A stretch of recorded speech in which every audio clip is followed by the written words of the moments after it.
The laughter started before she even reached the table. She heard it from the hallway. That particular kind of laughter that doesn't bother to lower itself, the kind that assumes it owns the room and everything adjacent to it. 3 voices, maybe 4, male, senior. The laughter of men who have never once considered that they might be wrong about something. Sergeant First Class Quinlan set her folder on the floor outside the door, straightened her uniform, and walked in anyway. The room was a standard briefing space at Fort Bragg. Drop ceiling, fluorescent lights that buzzed at a frequency designed to induce either headaches or honesty, a long table that had absorbed the weight of 1,000 decisions. 4 men sat at one end. Colonel Petrov, not the Russian kind, his family had been in Georgia for 4 generations, and he corrected people about it exactly once before he stopped caring, looked up from a satellite image spread across the table. He didn't stop smiling when he saw her. That was the tell. A man who stops smiling when you walk in is surprised. A man who doesn't stop smiling has already made up his mind. "Quinlan," he said. The word landed like a period, not a comma. "Sir." She didn't wait for an invitation to take a seat. She pulled out the chair at the opposite end of the table and sat down, which meant he had to look directly at her if he wanted to address her.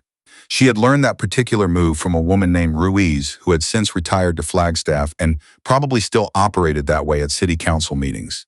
The other 3 men, Major Dahl, Captain Senerano, and a master sergeant, whose name she didn't know, but whose posture announced him as the kind of man who had peaked at age 24 and was still trying to figure out why the world hadn't noticed, exchanged a look she was familiar with.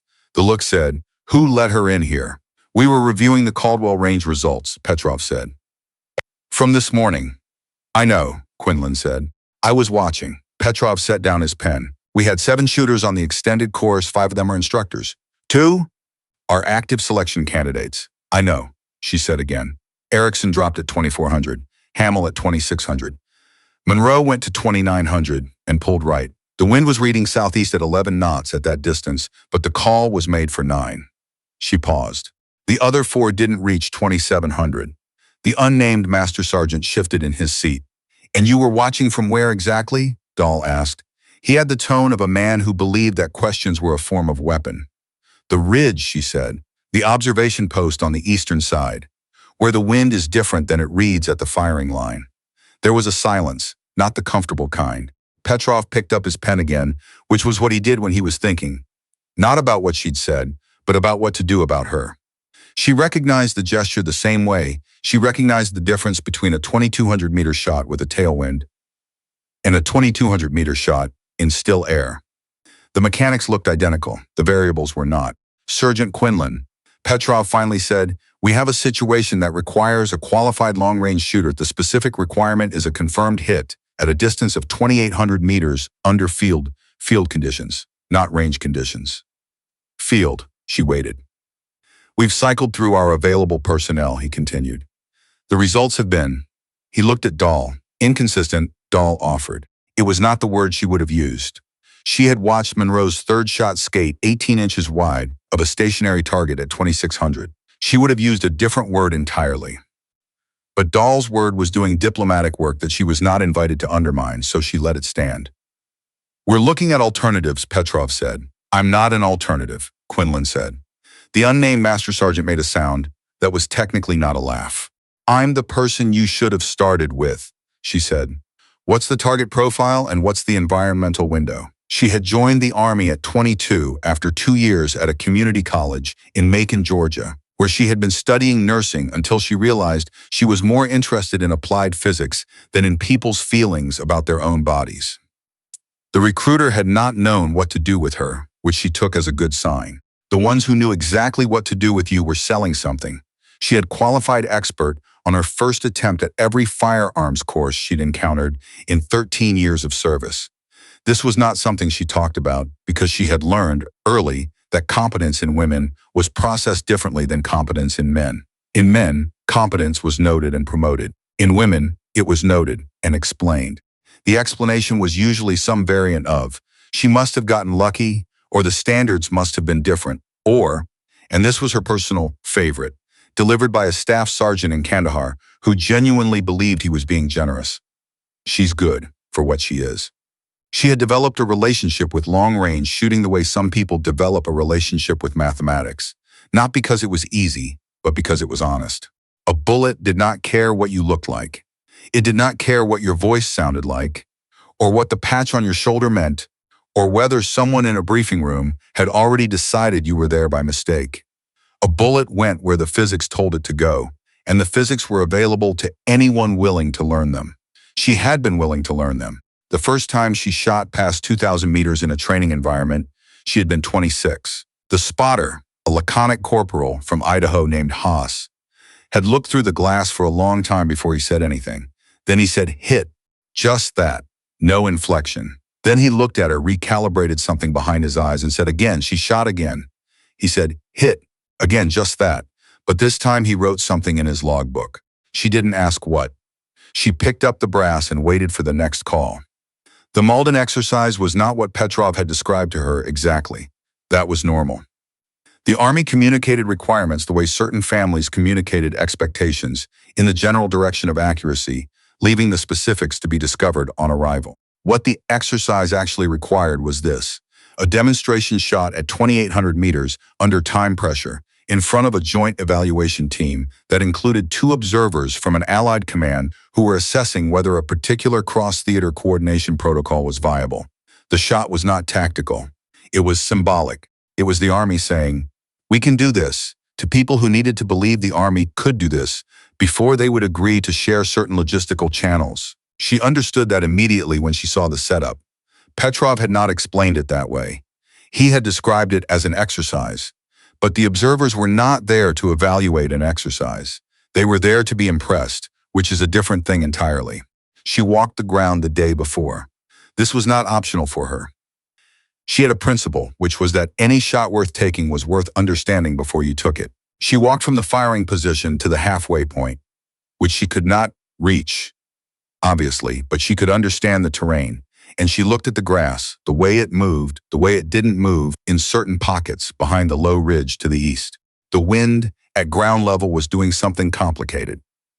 She spent 40 minutes with her data book, working through the ballistic model for the conditions she expected the next morning. Not the conditions the weather report described.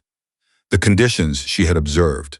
There was a difference, and the difference was the kind of thing that showed up in the gap between Hamill's shot and where his shot was supposed to land. Sereno found her there, in the dirt behind the firing position, working through her calculations in the last light.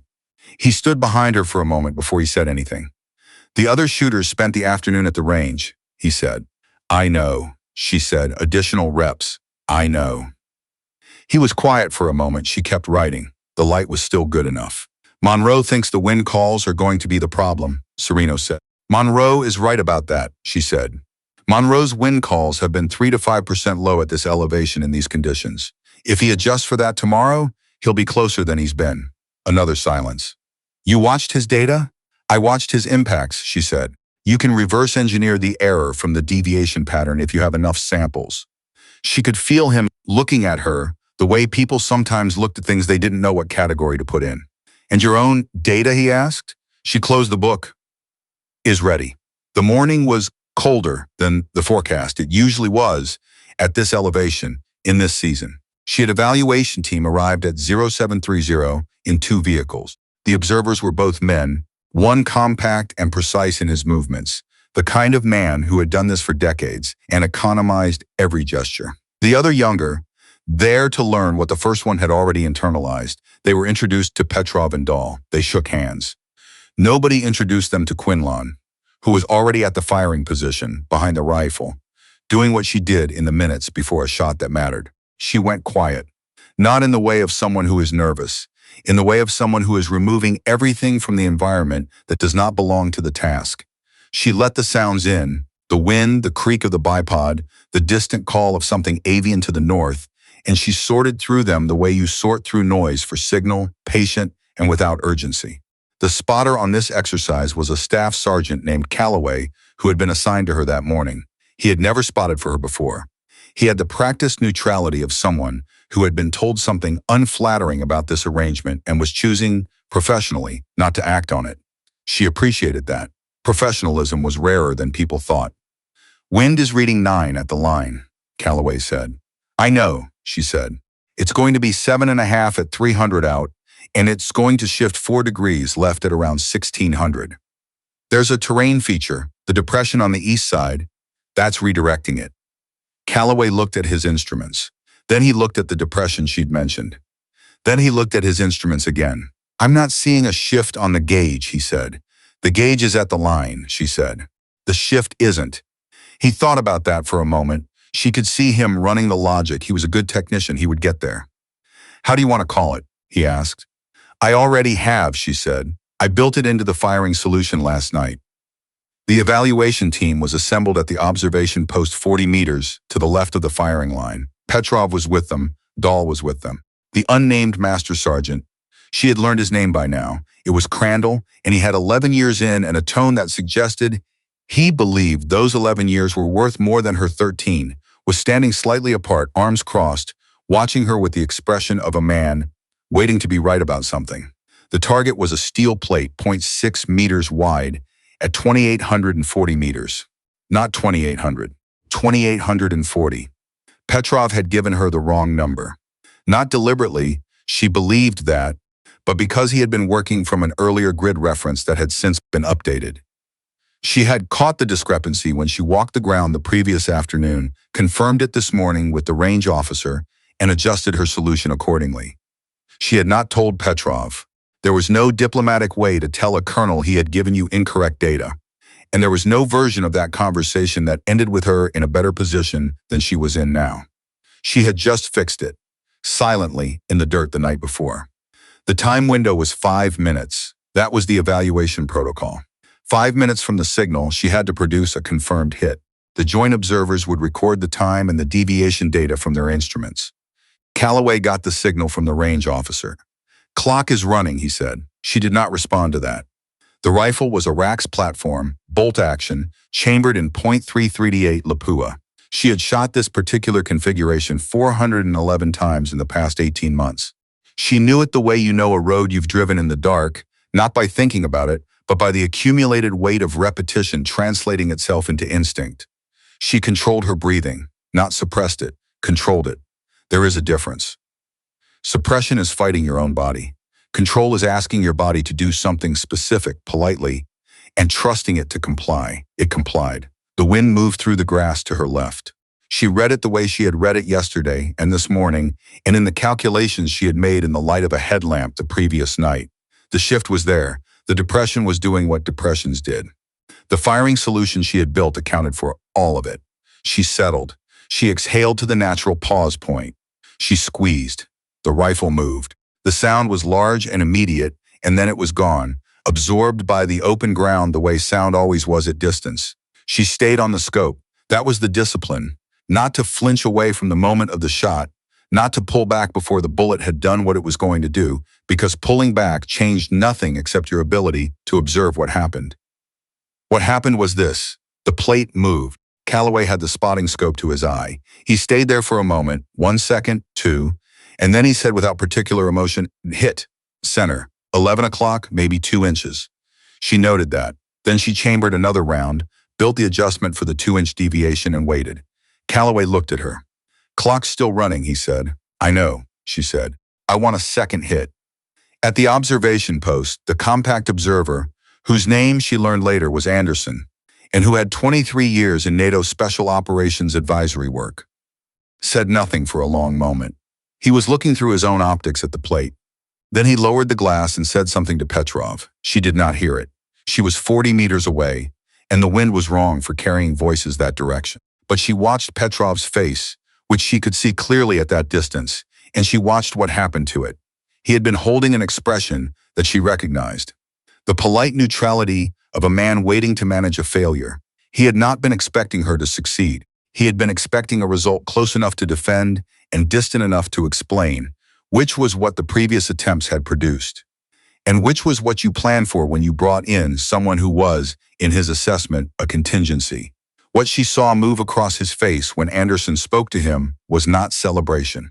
It was something more complicated than that, a recalibration in real time, the visible process of a man revising a model he had been carrying for some time. It was not comfortable to watch. She watched it anyway. The second shot landed 40 seconds after the first. Calloway verified it. Center. 1 inch from the previous impact. He wrote in the log. Then he looked up at her. That's 2, he said. Yes, she said. At 28:40. Yes. He closed the log. Then he said, I want to understand the wind call you made for the depression feature. It was not a rhetorical request. He genuinely wanted to understand it. She could hear the difference. Tonight, she said, I'll walk you through the model. He nodded once. That was enough. Crandall came to her afterward. She had not expected that. He found her at the vehicle, breaking down the rifle, the efficient economy of someone who has done it 10,000 times and no longer needed to think about the sequence. He stood there for a moment. She was aware of him without looking up, and then he said, You didn't have to do that? He said. Protocol required 1 confirmed hit. I know, she said. So why'd you do it? She set the bolt in the case. She considered the question, not because it was difficult, but because she wanted to answer it accurately. Because 1 hit proves I can do it once, she said. 2 hits in the same position proves it wasn't chance. He said nothing for a moment. She moved to the next component. The wind call, he said. The depression thing, where did you learn that? I observed it, she said. Yesterday afternoon, and this morning. Nobody else caught that. Nobody else walked the ground, she said. There was no accusation in it. It was just what had happened. He was quiet long enough that she looked up. He was watching her with an expression that was difficult to read, which meant it was an honest one. The readable expressions were usually performed. I've been wrong about some things, he said. I was wrong about you. Not an apology structured as a concession. Just, I've been wrong about some things. Plain, unadorned, delivered with the particular discomfort of a man saying something he had decided to say, rather than something that came easily. Okay, she said. Not. It's fine. Not, don't worry about it. Just okay, received. Noted. She went back to the rifle. Anderson requested a meeting with her before the evaluation team departed. Petrov arranged it, which itself was a kind of statement. He arranged it promptly, without hesitation, without the small logistical friction that appeared when senior officers were ambivalent about something. The absence of friction was information. They met at the edge of the range, standing because there was nowhere to sit that wasn't a folding chair, and neither of them wanted to be the one to suggest folding chairs. Anderson was quieter up close than he had appeared from a distance. He had the quality of someone who had reached a stage in their career where they no longer needed to fill silence with sound. The second shot was interesting, he said. The first shot was the shot, she said. The second shot was the answer to the question the first one raised. He looked at her. And what question was that? Whether it was repeatable, she said. Something changed in his expression, not surprise exactly, but the recognition that comes when someone confirms a hypothesis you were already running. He nodded once. The wind deviation you accounted for, he said. It wasn't in the environmental brief. No. How did you identify it? I walked the ground, she said. The afternoon this morning. No one else did that, he said. That's a separate problem, she said. He almost smiled. It was a careful, economical, almost smile that had clearly been cultivated over decades of working in rooms where smiling at the wrong moment had consequences. We have a coordination protocol under review, he said. There are 3 scenarios in the assessment package that involve extended range engagement from field positions. The current personnel pipeline for those scenarios has some gaps. She waited. I'm not authorized to make any formal requests at this stage, he said. What I can do is recommend that the relevant personnel records be reviewed by the appropriate channels. I understand, she said. He offered his hand. She shook it. His grip was firm and brief, the grip of someone who had learned long ago that the handshake is not a display. Good shooting, Sergeant Quinlan, he said. Thank you, sir, she said. He walked to the vehicle. She watched him go. Then she went back to the case, finished breaking down the rifle, and cataloged the round count in her logbook. In the column for notes, she wrote, 2,840 meters. Wind deviation confirmed. 2 hits, center, model validated. She closed the book. The range was quiet now. The evaluation team was gone. Petrov and Dahl were somewhere behind her, having a conversation she was not part of and did not need to be part of. Calloway was at the range officer's station, probably going through the official log. The grass moved in the wind. The depression to the east was doing what she knew it would do, redirecting the flow, creating the pocket of altered pressure that every instrument at the firing line had missed, and that she had found by walking out there herself and paying attention to what the ground was telling her. She picked up the case. She had not needed anyone's permission to know what she knew. She had never needed that. What she had needed, what she had always needed, was the chance to demonstrate it under conditions where the demonstration could not be easily explained away. Today had been that chance. She didn't spend time thinking about what should have been different, what should have been offered sooner, what 13 years of documented performance should have already made obvious to the men who held the keys to the rooms she kept having to find other ways into. Those were real grievances, and she carried them clearly, without drama, the way you carry something heavy over a long distance, not by pretending it isn't heavy, but by learning to distribute the weight.